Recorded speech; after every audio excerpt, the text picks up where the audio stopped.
Muy buenos días a todos. Hoy es domingo, día 17 de noviembre.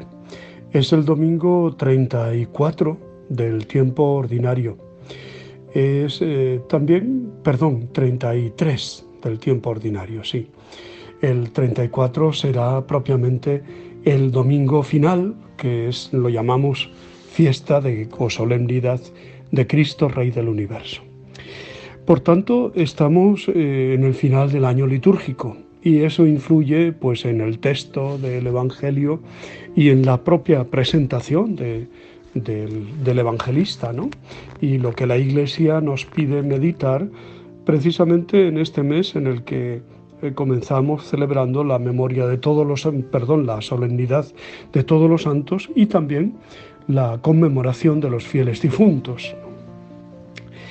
Es domingo y por tanto día para celebrar la Eucaristía, para encontrarnos en la iglesia, en la parroquia, día para participar con plenitud de la Eucaristía, escuchar la palabra de Dios, visitar enfermos, realizar alguna visita de familia, todo eso, que cuidemos el domingo, que sea realmente día festivo, y que sea el día en que comienza nuestra semana, no el día en que acaba la semana anterior, sino el día en que realmente lo celebramos como algo grande, ¿no? Nuestra semana comienza con el domingo, con el día de la resurrección, y es lo que celebramos fundamentalmente en él. Aunque también hoy hacemos memoria de Santa Isabel de Hungría, religiosa. Luego hablaremos de ella. Por cierto que este domingo, el domingo 33, desde que lo pidiera el Papa Francisco, es también la Jornada Mundial de los Pobres. Es una jornada para tomar conciencia de la lucha por la pobreza y la erradicación de la pobreza en el mundo, tomar conciencia de las necesidades de nuestros hermanos. No son gente al margen o desconocida, sino son nuestros hermanos, aunque sean de distinto color de piel, de distinta raza, aunque sean emigrantes, sean de donde sean, ¿no? Los pobres nos evangelizan y los pobres son el tesoro de la Iglesia. Por eso no podemos mirar para otro lado, no podemos convertirnos en burgueses que viven un cristianismo al margen de las necesidades de los demás, o un cristianismo aburguesado, enriquecido, como que está en otro nivel, sino todo lo contrario. Nos implicamos en la lucha por un mundo mejor, la lucha por hacer que la caridad, que el amor reine también en nuestro mundo, y a todas las personas llegue también la riqueza de la creación. El texto del Evangelio de hoy es Lucas 21, 5 al 19. Es un evangelio lleno de imágenes propias del género llamado apocalíptico o escatológico, ¿no? Parece que estuviera describiendo el mundo en que vivimos. Guerras, naufragios, terremotos, tsunamis, violencias, hambre, pobreza. A primera vista, más que buena noticia, parece una crónica negra de terror y de miedo. Parece el telediario de todos los días, ¿no? Sin embargo, su mensaje es de ánimo y de esperanza, ¿no? Manteneos, si os mantenéis firmes, conseguiréis salvaros. En el texto podemos distinguir tres planos. Uno, la destrucción histórica de Jerusalén, algo que ocurrirá en la historia en torno al año 70 después de Cristo. El segundo plano serían los sucesos del fin de los tiempos, el género apocalíptico propiamente, y el tercer plano sería la persecución y la lucha del tiempo intermedio, eso que estaba experimentando la comunidad cristiana del tiempo de Lucas, cuando él escribe este evangelio. Por eso, aquí se centra el mensaje de ánimo. Se invita a la lucidez, al discernimiento, a la serenidad, a la fortaleza, al testimonio, a la esperanza, a la perseverancia, frente a todas las situaciones adversas. Este Evangelio no pretende hacernos huir o hundirnos en el pánico, sino que es una invitación al discernimiento frente a la confusión, una llamada a la fortaleza y al testimonio frente a la decepción y cobardía, un toque de esperanza frente al desánimo. Llamamos textos apocalípticos o escatológicos, que era una forma de escribir habitual en la época en que Lucas escribe este Evangelio. Utiliza unos recursos literarios peculiares para hablar de las últimas realidades, ¿no? Pues todo eso de que el cielo temblará, habrán apariciones terroríficas, grandes portentos en el cielo. Todo eso forma parte de esa literatura, ¿no?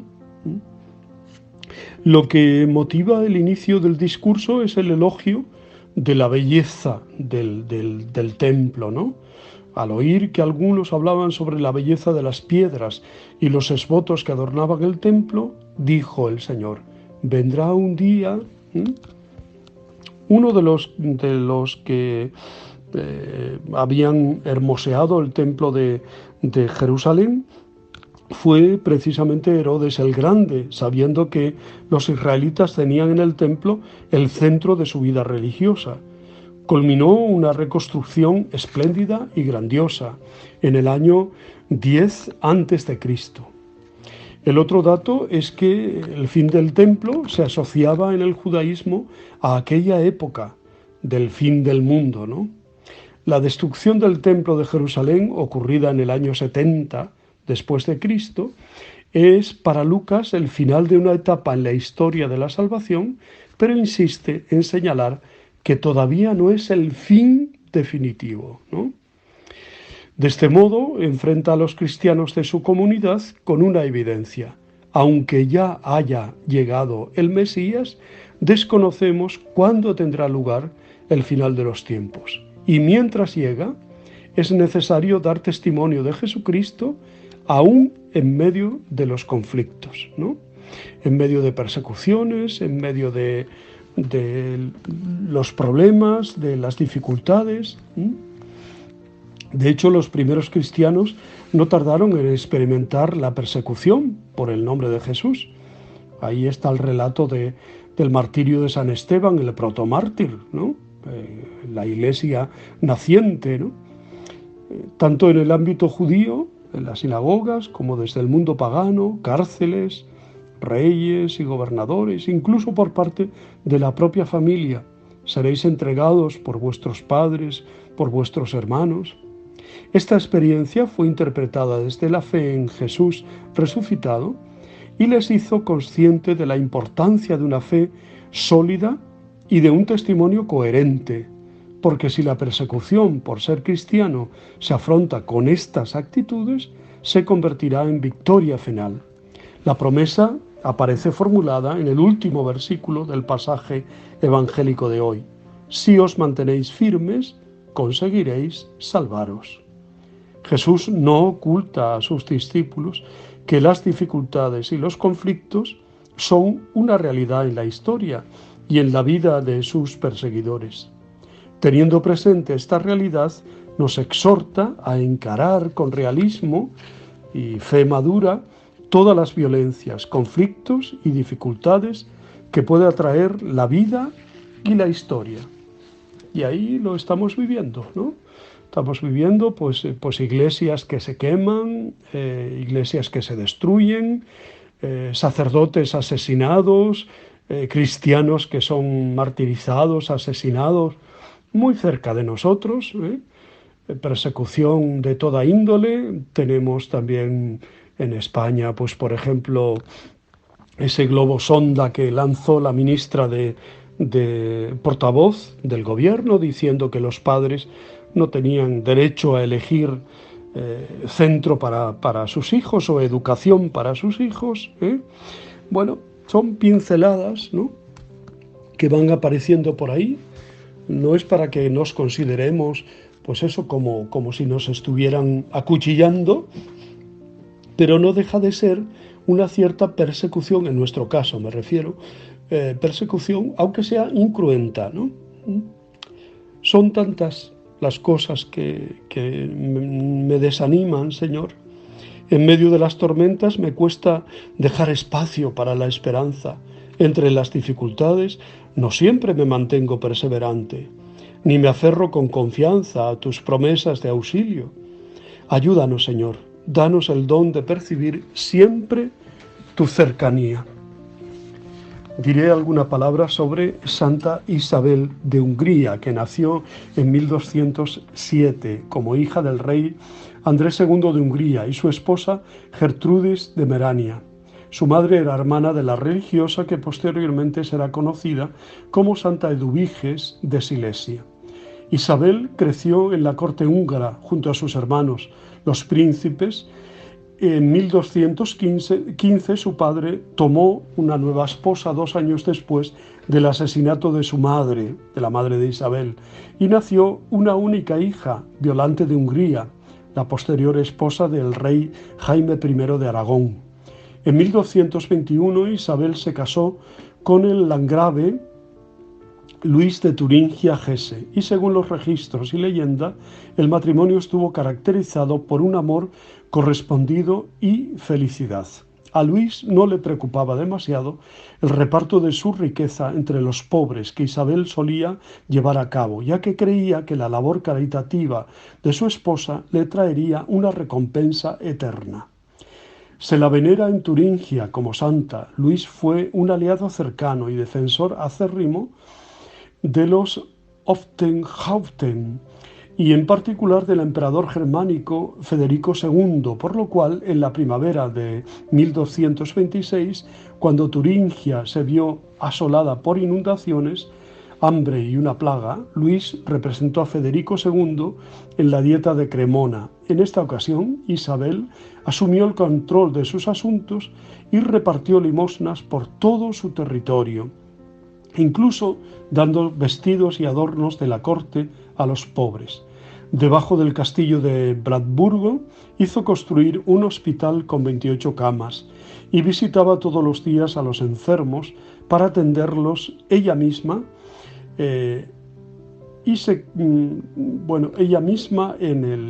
cada día, ¿no?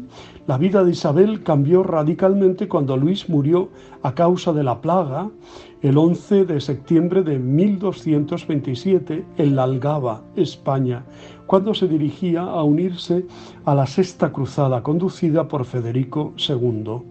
Pocos días después, el 29 de septiembre, Santa Isabel dio a luz a su hija, la beata Gertrudis de Altenberg, la cual fue enviada a un claustro de monjas premonstratenses junto a Wetzlar, donde fue criada como religiosa y murió a edad avanzada como abadesa en 1300.